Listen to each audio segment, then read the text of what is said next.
Hello, ladies and gentlemen. It is I, Brandon Wynn, back again with Critical Failure.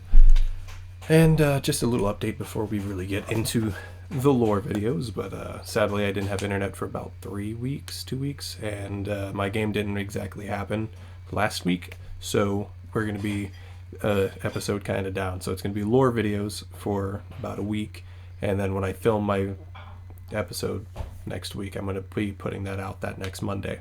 So I'm going to be probably having a double upload next week, maybe. Just depends. Maybe I just push back the dragon video.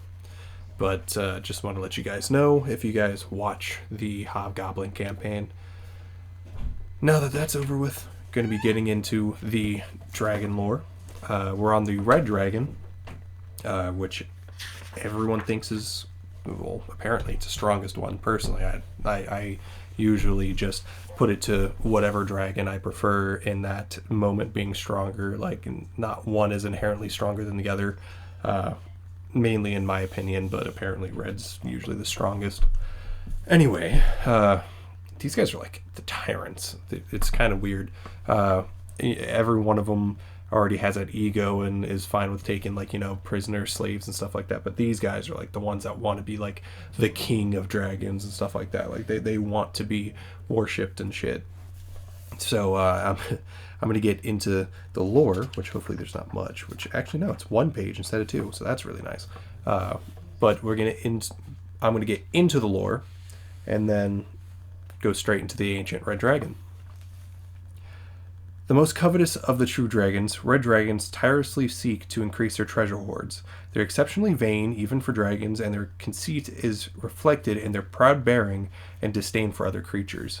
The odor of sulfur and pumice surrounds a red dragon, so it smells like what hell smells like that sulfury smell, like volcanic ash. Whose swept back horns and spinal frill defines its silhouette. Its beaked snout vents smoke at all times, and its eyes dance with flame when it is angry. Its wings are the longest of any chromatic dragon, that I did not know, and have a blue-black tint along the trailing edge that resembles metal burning blue by fire. I would not know that, given the fact that the artwork makes it look red-orange. The scales of a red dragon wormling are a bright, glossy scarlet, because it always goes duller when it gets older. I think that's the same for the metallic dragons. I think for the metallic. Turning a dull, deeper red and becoming as thick and strong as metal as dragon ages. Its pupils also fade as it ages, and the oldest red dragons have eyes that resemble molten lava orbs. Mountain masters. Red dragons prefer mountainous terrain, badlands, and other locale where they can perch high and survey their domain. Their preference for mountains brings them to conflict with hill-dwelling copper dragons from time to time, let alone all the other stuff like giants and, shit like that. I mean, hell, you could probably have a blue dragon try to come in if it's near fucking, one of their things. Which, personally, I think they could. You could have mountainous terrain with crags and stuff. Anyway, arrogant tyrants. Red dragons fly into destructive rages and act on impulse when angered. They are so ferocious and vengeful that they are regarded as the archetypical evil dragon by many cultures. No other dragon comes close to the arrogance of the red dragon. These creatures see themselves as kings and emperors and view the rest of dragonkind as inferior, believing they are chosen by Tiamat to rule in her name. Red dragons consider the world and every creature in it as theirs to command. Wow. I said that they view themselves as kings. That's what I'm talking about. Status and slaves. Red dragons are fiercely territorial and isolationists. However, they yearn to know about events in the wider world, and they make use of lesser creatures as informants, messengers, and spies. They're most interested in news of other red dragons, which they compete constantly for status. I could have said that in a completely different way and still made sense. I probably should have. When it requires servants, a red dragon demands fealty from chaotic evil humanoids. If allegiance isn't forthcoming, it slaughters the tribe's leaders and claims lordship over the survivors. Creatures serving a red dragon live in a constant terror of being roasted and eaten for displeasing it.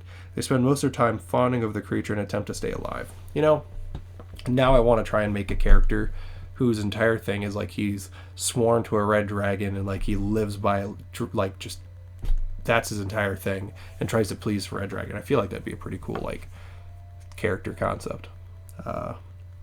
Obsessive collectors. Red dragons value wealth above all else. I mean, other than, ruling other things. And their treasure hoards are legendary. They covet anything of monetary value, can often judge a worth of a bauble to within a copper piece at a glance.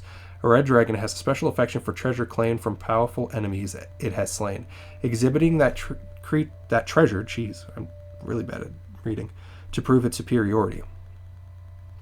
So imagine, like, you get really lucky as a red dragon, and it's so much weaker. Like it's a young red dragon, right?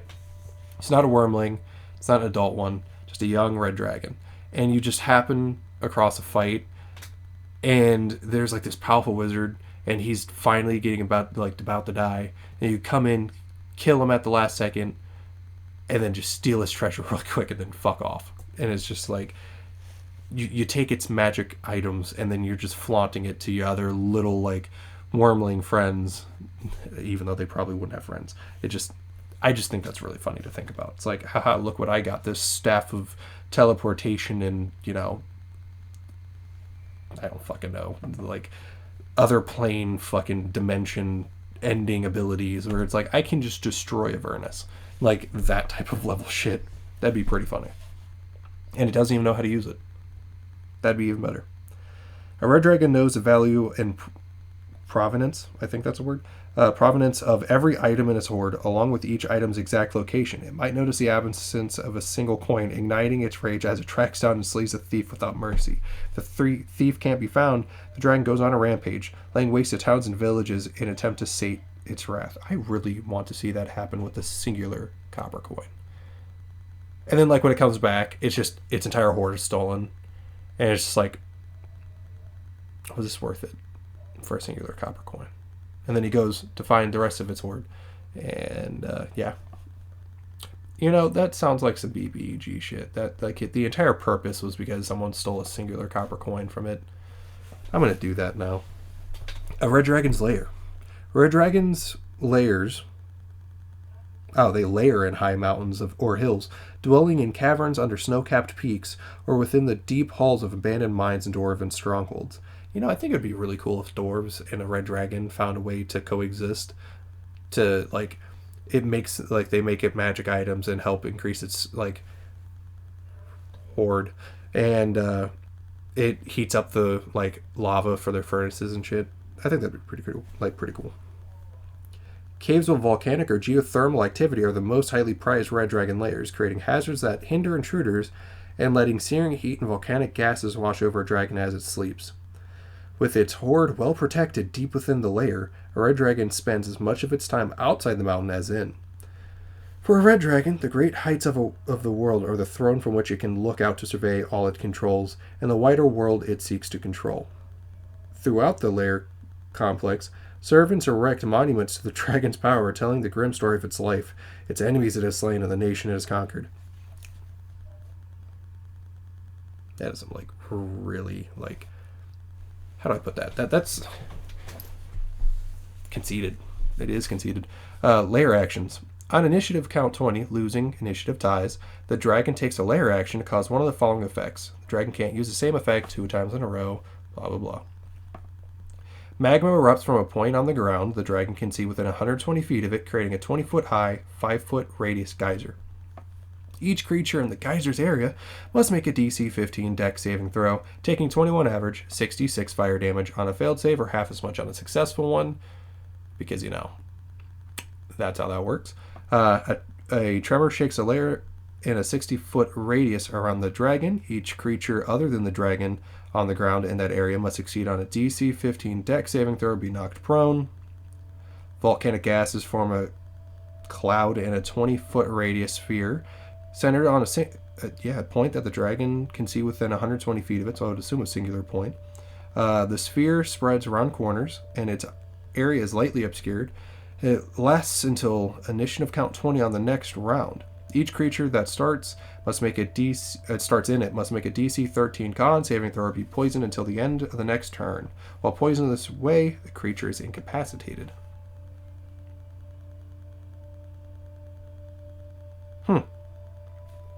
Wow, that's actually, that's fucked. Imagine you somehow fail that and you go unconscious for a turn, and then you're on the ground and it has advantage on, eating you. I'd do it. The regional effects. Obviously, this is a legendary red dragon's lair, and it's warped by the dragon's magic. Small earthquakes are common within 6 miles of the dragon's lair. Water sources within a mile are supernaturally warm and tainted by sulfur. I would say they are also damn near going to be evaporating. Rocky fissures within a mile of the dragon's lair form portals to the elemental plane of fire, allowing creatures of elemental fire into the world to dwell nearby. Also, this thing would probably have so many minions of this shit. If the dragon dies, the effects fade over the course of 1d10 days. Now, on to the stats of the Ancient Red Dragon.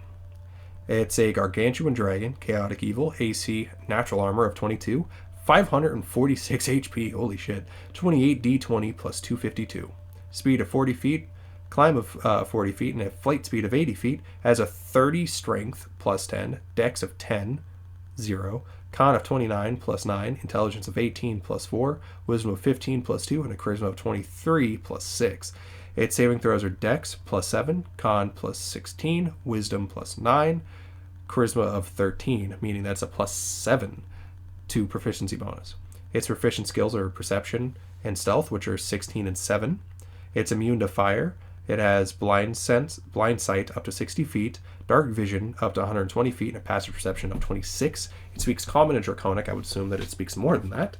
And it's a challenge rating 24, 62,000 experience points. It has legendary resistance up to 3 times a day, which obviously, if it fails a saving throw, it'll choose to succeed instead. It has multi-attack. It can use its Frightful Presence. It then makes 3 attacks. 1 with its bite, 2 with its claws. Of course, you can do whatever you want. The bite is a melee weapon attack, plus 17 to hit, reach of 15 feet, 1 target only, 21, 2d10 plus 10, piercing damage, plus 14 average, 46 fire damage. The claw is a melee weapon attack, plus 17 to hit, reach of 10 feet, 1 target only, 17 average, 2d6 plus 10 slashing damage. The tail, melee weapon attack, plus 17 to hit, reach of 20 feet, 1 target only, 19 average, 2d8 plus 10 bludgeoning damage. Now the Frightful Presence. Each creature of the dragon's choice that it sees within 120 feet of the dragon. Oh, no. Each creature of the dragon's choice that is within 120 feet and aware of it must succeed a 21 DC wisdom saving throw, become frightened for 1 minute. Doesn't have to see you, as long as you know it's there. That sucks. Creature can repeat the saving throw at the end of each of its turns, ending the effect on a success. If a creature's saving throw is successful, or the effect ends, the creature is immune to the Frightful Presence for the next 24 hours. Not that bad. Fire Breath recharges on a D6 roll, or 5 or 6. The dragon exhales a fire in a 90-foot cone. Each creature in that area must make a DC 24 Dex saving throw, taking 26 D6 fire damage on a failed save, or half as much on a successful one. Now, has legendary actions, has 3 of them. Can't use the same one back to back, if I'm correct. And it's after another creature's turn. Well, it might be able to. No, it can take the same one back to back. It can detect, makes a perception check, tail attack, and then the wing attack, which costs 2 actions. The dragon beats its wings. Each creature within 15 feet of the dragon must succeed a Dex save of 25, or take 17 average 2d6 plus 10 bludgeoning damage and be knocked prone. It can also move up to half of its flight speed. Anyway, that is the Ancient Red Dragon. There's a fucking crease in my page. I don't like that. But I appreciate you guys for watching this video. Please leave a like and subscribe as I bring you more D&D content in the future. And yeah, I'll see you guys later. Peace.